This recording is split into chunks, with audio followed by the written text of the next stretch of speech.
What's up, everybody? Sam Lance here with another episode of The Hum, a Kansas Hoops podcast via the Field of 68. My co-host Jackson Bezdek, he is coaching today. Good luck to his all Iowa Attack girls. So I'm on here solo, and I'm bringing on a guest today. We got Isaac Trotter of CBS coming on. We're going to go over quite the debacle for Kansas against Cincinnati yesterday, and then preview a big game against Houston where the Jayhawks need to get back on track. So, without further ado, here we go. Bringing Isaac Trotter on for another episode of The Hum, a Kansas Hoops podcast, coming right up next.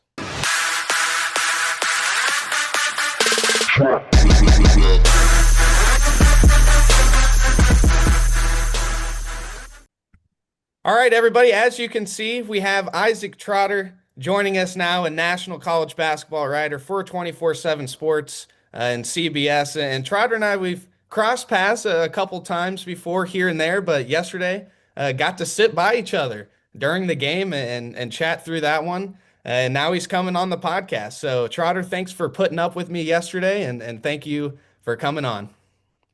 Of course, yeah. Thanks for having me. First time at Fog yesterday at Allen Fieldhouse, and that was really, really cool. I think Monday against Houston is going to be a whole different vibe though than what it was yesterday. And a little bit of a sleepy Saturday. Yeah, it was an interesting vibe in the arena, and Kansas honestly never really gave the fans, a big run to cheer for. And obviously, yesterday Kansas named the number 10 overall seed through the selection preview, and then ends up falling to Cincinnati, 84 to 68. It was the largest home loss to an unranked team in 53 years for the Jayhawks. Since he was up 2 points at the break, but both teams were within 4 points of each other the entire game until the Bearcats just kind of blew it open late. It was 61 to 58 with 7 minutes to play, and then Cincinnati went on a 17 to 2 run to make it 78 to 60 with 2 minutes and 16 seconds to play, and really that was a wrap. It was a complete and utter kind of shocker in Allen Fieldhouse. It's the highest points per possession KU has given up in Big 12 play, besides West Virginia. And really, for Kansas fans, what makes this loss so frustrating is, with the win, the Jayhawks would be tied for second in the Big 12, still have a chance to win it, with, of course, playing Houston and Arizona, the other two teams above Kansas. That's all gone now after, dropping to Cincinnati as a 9.5 point favorite. Kansas falls by 16.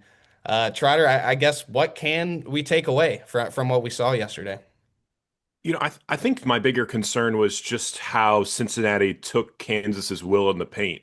I think that's one aspect that throughout this year, I think Flory Badunga has been arguably one of the 4 or 5 best individual defenders so far this year. But I thought Cincinnati did a really good job of poking at the edges of Kansas's defense. I kind of went through and charted it again on rewatch, and Baba Miller scored 12 points in the first half. 8 of those came when Flory was not guarding him, even though Flory got that initial assignment. And then Mustafa Cham just absolutely worked Bryson Tiller inside. So I think those are two concerning spots moving forward, because if you think ahead to March, with the supersized era that we are in college basketball and how many terrific front courts they're going to see, if I'm an opposing coach, I'm looking at some of that film yesterday and being like, man, maybe Kansas doesn't have enough kind of bricks in their britches inside. And Flory's a terrific individual defender, but there's other spots to target. I think that was on full display yesterday afternoon. As Bill Self kind of mentioned in the post game, Flory can't guard them both there. So, Thom it finishes with 28 points. Baba finishes with 18, 6 of 8. But really, I think the killer was those two have combined for 11 threes the entire season. Cham hits 2. Baba was a perfect 2 of 2. And then, as you said yesterday, when you got Sincere Harris dropping 3 pointers on you, probably going to be a long day. Yeah, Harris is not a shooter. And then when he cans that corner three, I turned to you and I'm like, oh boy, we might have something percolating here. And, I think if you're a Kansas fan, you're kind of looking at that game, it could be easy to just be like, okay, they're non-shooters made threes.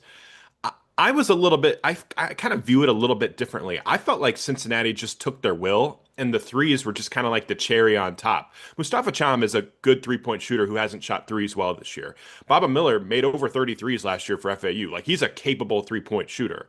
So yeah, like those guys getting hot definitely contributed to you losing by margin. But Kansas has lost this game on the glass, I thought. Just absolutely could not get offensive rebounds, had multiple opportunities where the ball was in their hands, got ripped away. And offensively, especially throughout the second half, I thought that KU was really sluggish. I think they went almost 15 minutes with just two assisted buckets.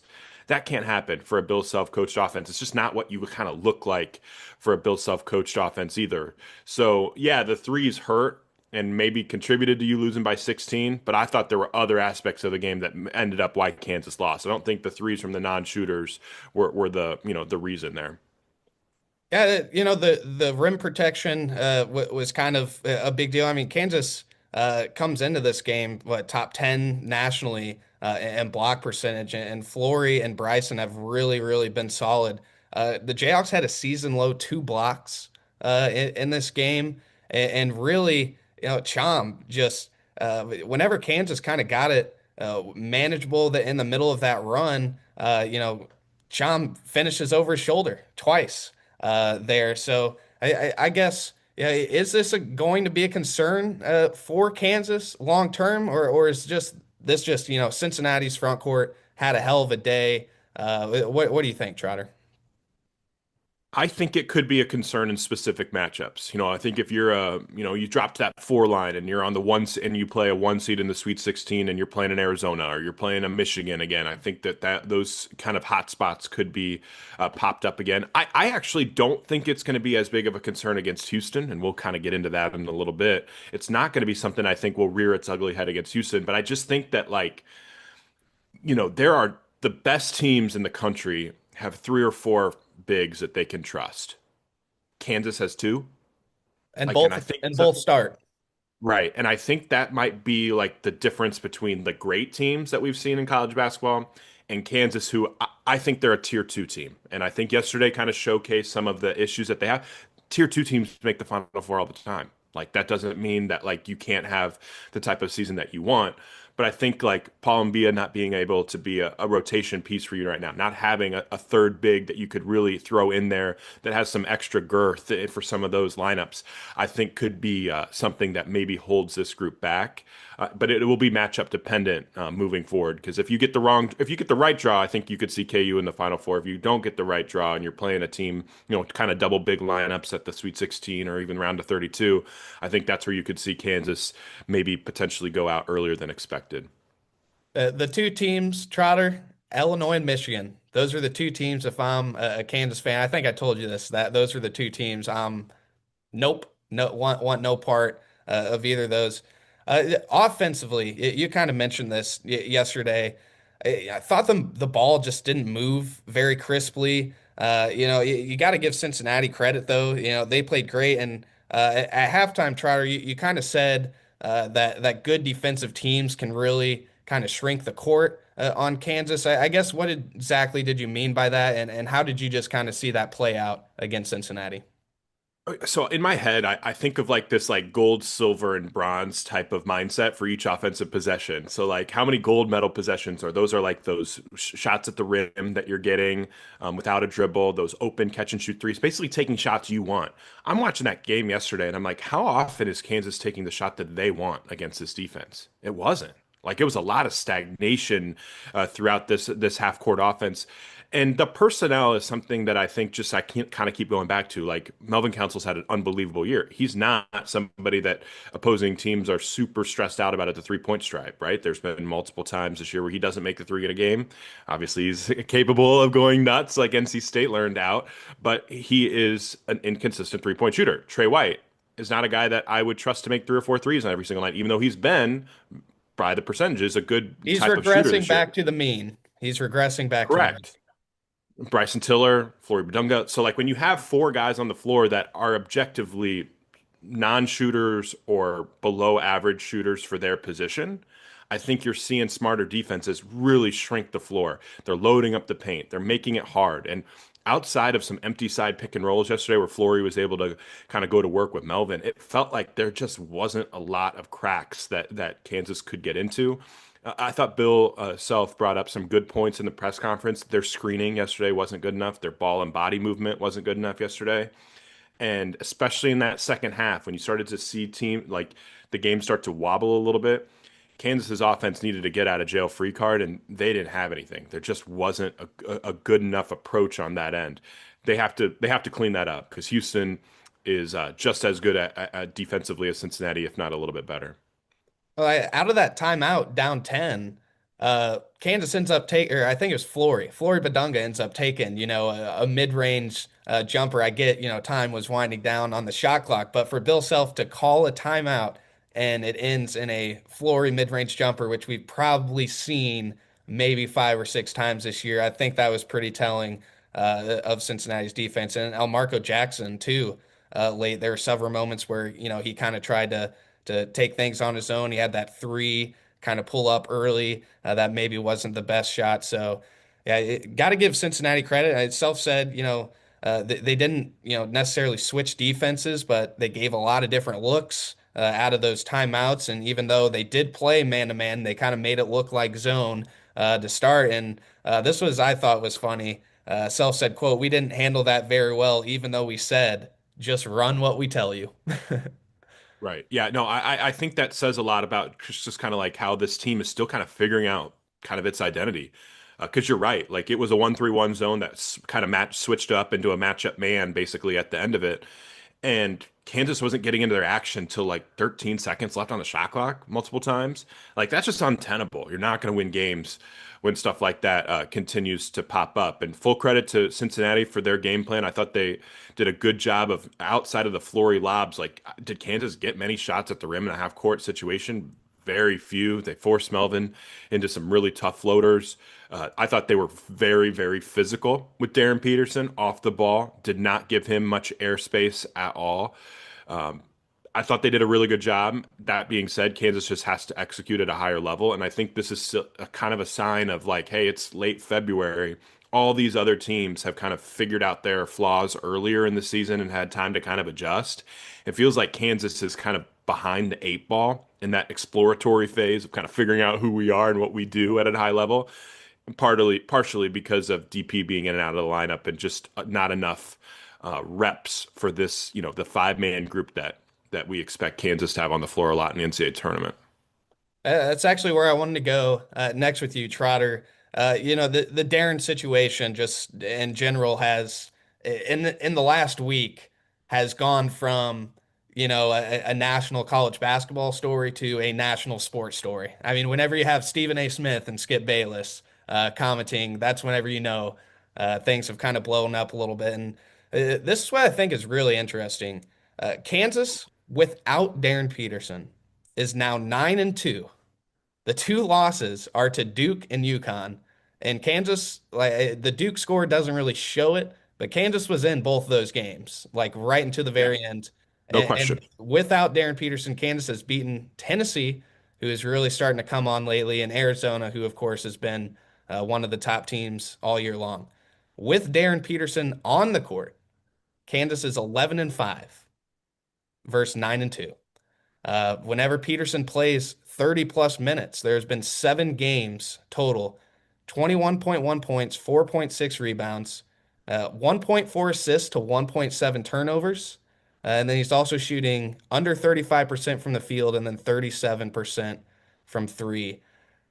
That's not great, Trotter. So, what do you just kind of make of Kansas kind of having these two different teams and Bill Self trying to figure this thing out because there's been all sorts of takes of you know Darren, this team is better without Darren Peterson, and that's just to me, there's no possible way that Kansas can get to where it wants to go this season without Darren. I agree with that. Yeah, I think those stats, those trends are pointless without context, right? And I think the context is really important here. Kansas's best version of itself has come when Darren Peterson's on the floor. I think that's where they're hardest to guard. they're just not playing well right now at certain instances when DP has been out there. I don't think it's a predictive stat. I think it tells us what's happened, but it's not a predictive of what's to come necessarily in the future because they need him. They need him. They need his individual shot making. I think like that, Kansas arguably their best win of the year was that Texas Tech road win. And that ability for DP to give you that get out of jail free card in late clock scenarios, something a little bit different.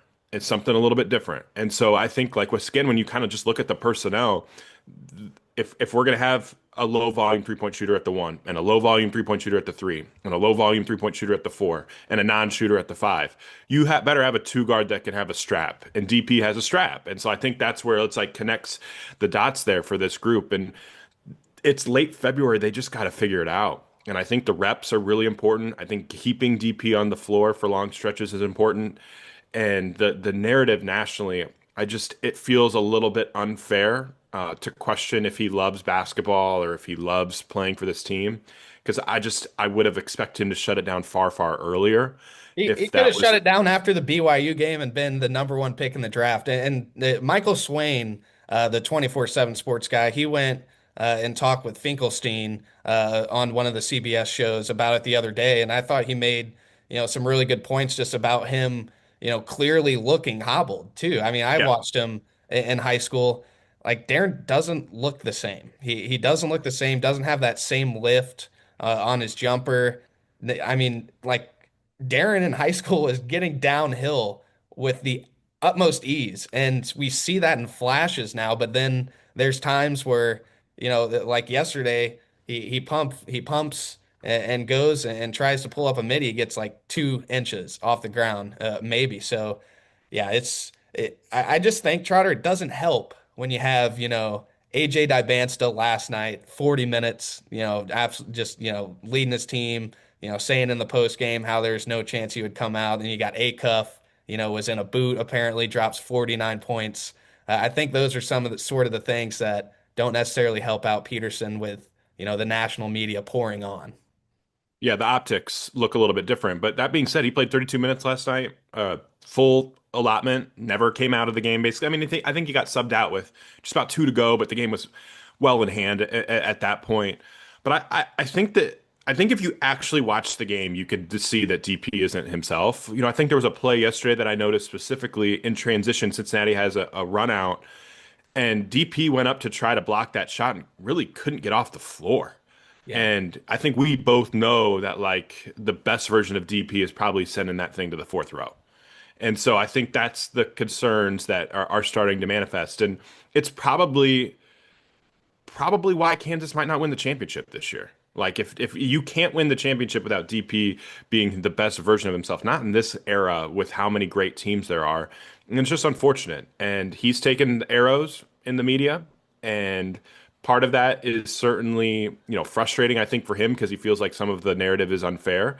But if he keeps playing and he keeps going out there and showing like what that he can play 32 minutes, I think it'll just showcase that he still isn't necessarily the best version of himself. Because like you watch the lift that he gets on his jumper, and then 5 hours later you watch the lift that AJ gets off his jumper right now, and it's completely different.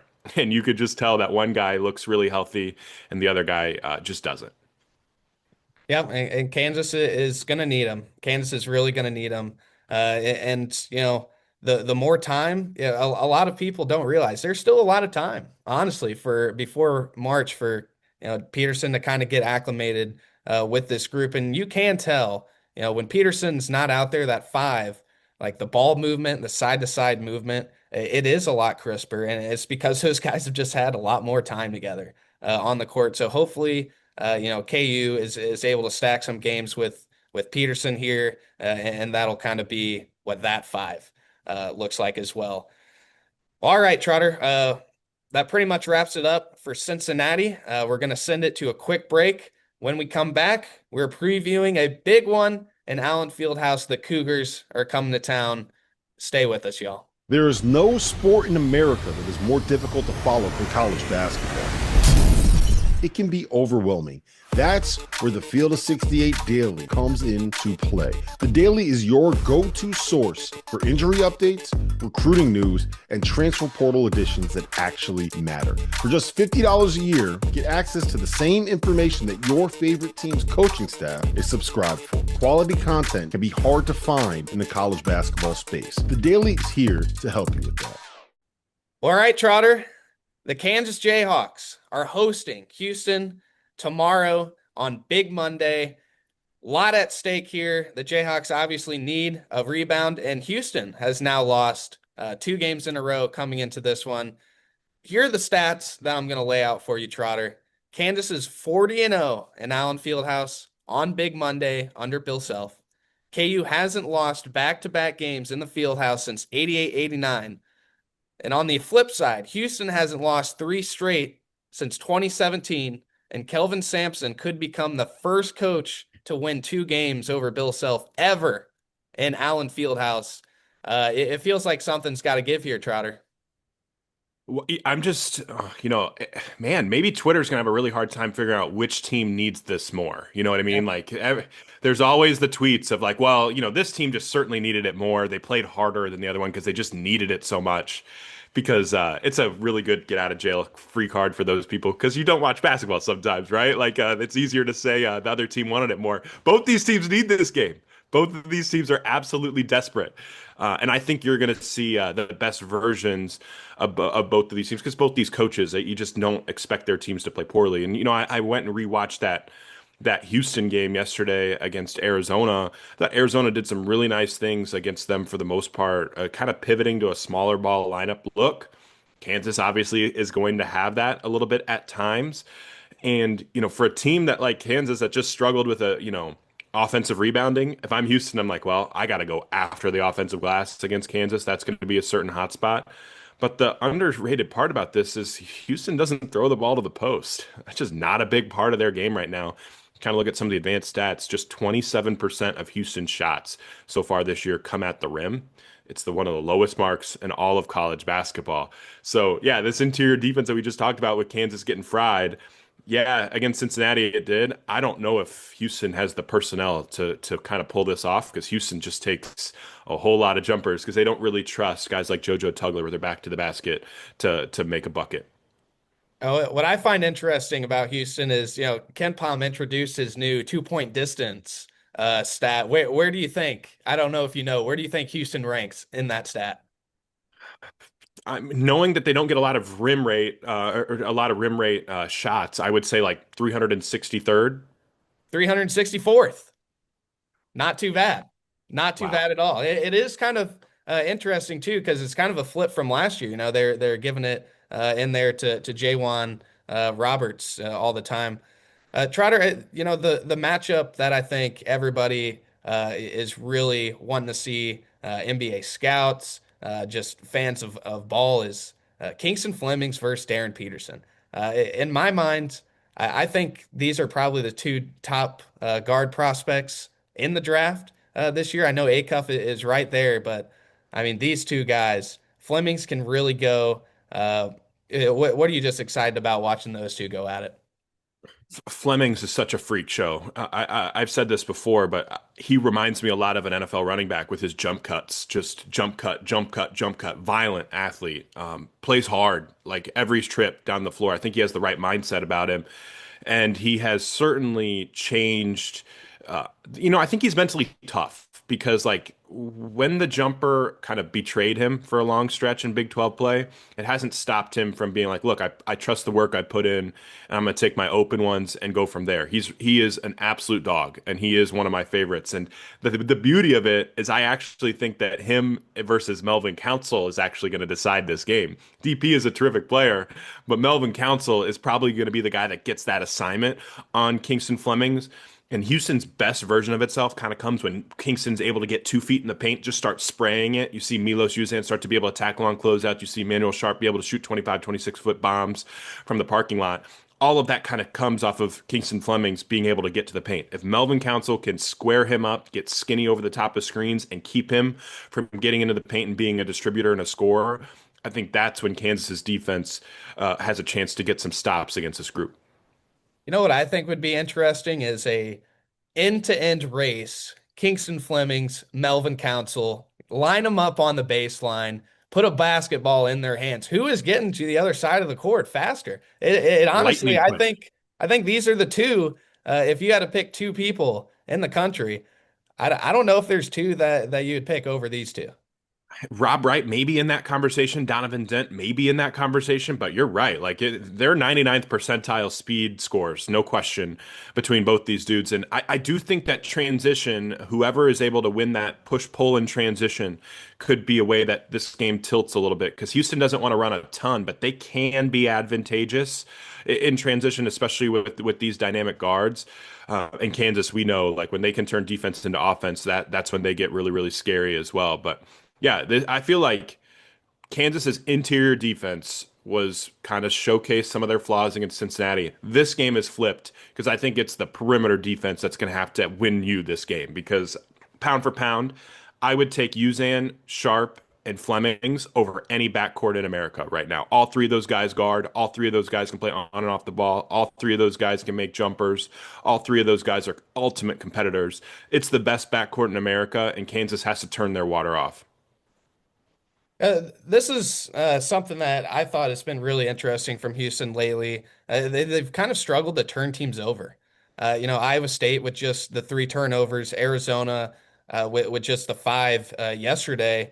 I guess, how important will it be for Houston to turn Kansas over? And how do you see Kansas kind of handling the pressure? I mean, the Jayhawks didn't fare very well in Ames. Iowa State and Houston are very similar in the fact that they kind of send to the ball and try to create a lot of havoc, up front. It's a good question. Sometimes when I've watched Houston so far this year, they don't look like the same Houston defense, even though they're seventh in Ken Pop. Like they're just not quite as dynamic on that end. And I think some of the personnel kind of issues are starting to show. Chris Senak is awesome at prospect and has played really hard, and I think he's gotten a lot better. But he's not quite at that like elite level defensively yet. They still make a few too many mistakes. I think last year, I thought Bill Self was in his bag against this defense and was able to really create good looks for Kansas a lot of the time. I think the decision making by Kansas's bigs is going to be really highlighted in this game. Bryson Tiller and Flory Badunga have to make terrific reads, attacking the monster, which is what Houston does when they put two to the ball. And Kansas's cutting is going to be out, like needs to be awesome. Just needs to be awesome. It was not good against Cincinnati. I bet they're talking about that a lot today and Sunday for prep for Houston. That like, hey, just standing in the corner and being lazy offensively ain't going to get the job done in this matchup. You have to cut and you have to make yourself available. And if so, there are easy ways to find, or there are not easy ways, but there are feasible ways to find open shots. I'm kind of interested to see what Kansas does defensively too. Do they hard hedge with their bigs and then switch the guards? Do they switch five? I'm curious to see how that goes. Anything else you're kind of looking at in this game, Trotter? I wouldn't be annoyed with switching everything, honestly, in certain spots. I think you trust Flory out on the perimeter. Now, my one concern with switching everything is that cross matching. Does that hurt you on the glass? Like, are you able to keep, if DP gets switched onto JoJo Tugler, is he able to keep him off the offensive glass? Are you able to keep Cenac off the offensive glass if he gets switched? But there are benefits to switching everything against Houston because I do think it kind of forces them into more ISO ball, forces them into CNAC pull-ups from the 18-foot. Like I think you can generate some good opportunities if you can move your feet. Now, that being said, I do think this game is won on the glass. It just is. If Houston has double-digit offensive rebounds again and they're able to, it's a jump shot, offensive rebound, jump shot, offensive rebound, jump shot, offensive rebound, that's when Kansas is in hell. But if Kansas can, find that fight and find that vigor again on the glass, I do think they have a chance to win this game just because I do think they match up well Yeah. with their perimeter defense. I really do. I think they do match up well across the board. And to beat Houston, like you have to have five guys on the floor that can either make shots or make decisions. And Kansas does have that when Darren Peterson is out there alongside the normal core four of Trey White, Melvin Council, BT, and Flory. So I do think that Kansas has lots of pathways to win, but they have to keep Houston off the offensive glass or they're dead on arrival. All right, let's get into some predictions, Trotter. Obviously, just for the Big 12 standings, I mean, this one's huge. Arizona kind of put themselves in their own league yesterday by beating Houston. Arizona's at top 12 and 2, and then we got Houston at 11 and 3, and then it's Iowa State, Texas Tech, and Kansas all at 10 and 4. So, for the Jayhawks' hopes of getting that double bye in the Big 12 tournament. This game's going to mean a lot for that. And then just, tournament seeding, for Kansas, I think is big for this game as well. Score prediction, I'm going to go 75-72 Kansas. Nail biting game comes down to somebody hitting some big free throws late. Uh, I think it's going to be a good one, Trotter. We saw some not very energized Allen Fieldhouse. I think we're going to see Allen Fieldhouse at its purest tomorrow. I tend to agree with that. I can't wait to be there for that game. I kind of already have goosebumps thinking about it. I think Kansas finds a way to win as well, like 71-67-ish. And again, it just kind of goes back to two hot spots. Houston doesn't have a guy that they can post up Kansas inside with, and Houston's guard play off the bench is something that I don't think has been great at times this year. So those are two areas where I think if it doesn't go well and Houston ends up losing, it's probably because of those two aspects. So I'll take Kansas in a slight nail biter, and then we get to deal with the whole week next week of like, is Houston bad? Have they been overrated? All of those things, and we can buy back in on the Cougars after that. Hey, I've been saying all year long on this podcast that the Cougs were going to win the Big 12. It looks like if the Jayhawks end up winning this game, that'll be put to bed, and I will be wrong, along with my co-host who also took Houston. And I'm pretty sure on the Field of 68 After Dark, whenever I asked in the afters, I think Jeff and Rob both took Houston as well. So everybody is about to be proved wrong. It looks like. I was going to say, I think my preseason rankings had Houston 1. I think I had Texas Tech 2, which I felt really good about until JT went down. But It's good. It's a good pick. yeah, I still think like I'd have to go search. Did anybody pick Arizona to win the Big 12? Anybody? I don't think they did. They were not the most popular. I think they entered the to They were I think they 10 to entered to play start the year fifth. I think they entered fifth though in the Big 12 in like in the the preseason predictives. poll. Yeah, or well, in the preseason poll and even the predictives, if you look at like the betting odds to win the Big 12, I think Arizona was fifth in the preseason and they're going to win it. So heck of a year for Tommy Lloyd if he's able to pull this off because the top of the Big 12 is just absolute monsters. Yeah, they were actually picked fourth in the poll. It Okay. was Houston. BYU came in second in the Big 12 preseason poll. Then Tech, Arizona, Iowa State, Kansas. They got the top six right. They got the top six right. That's all that matters. To be fair, it did not take rocket scientists to look at the rosters and be like, yeah, the top six in this league is really, really good, and the rest of the league is a lot of question marks. So it is fun to bag on the media for getting a lot of stuff wrong. We in the media got this one right, and it wasn't that hard though. I mean, like we all took it's like okay, Texas Tech, yeah, when they have a preseason All-American, yeah, we'll take them. Oh, BYU has a lottery pick, yeah, we'll take them. Kansas has a lottery pick, oh, we'll take them. Yeah, You know what I mean? Like the gaps, I think, especially in the NIL era, we're starting to see a little bit more. Like the gaps in some of these rosters are different. There's haves and have-nots, and in the Big 12, I think it's really, really illustrated between the top and the bottom of the league. absolutely. Well, Trotter, that's all we got for you today. I appreciate you coming on. Just one last note that I wanted to make but before we get out of here. I think it's hilarious. KU fans are especially, they do this all the time. Every loss, it's like the sky is falling after every single loss, especially, a big loss at home. And I will just say this, the title team in 2022 got pooped on by Kentucky. I have never seen anything like that. I mean, it was ridiculous. Just got absolutely destroyed by Kentucky. The 2012 Final Four team lost to Davidson. Last year, Florida lost by 20 to Tennessee on February 1st, and UConn in 2024 lost to Creighton by 19 on February 20th. everybody relax. This stuff happens. Kansas still has a national championship ceiling, in my opinion, and losing to Cincinnati on February 21st is not going to change anything about that. So I just wanted to get that out there before we wrap up. That is all we have today, guys. Thank you so much.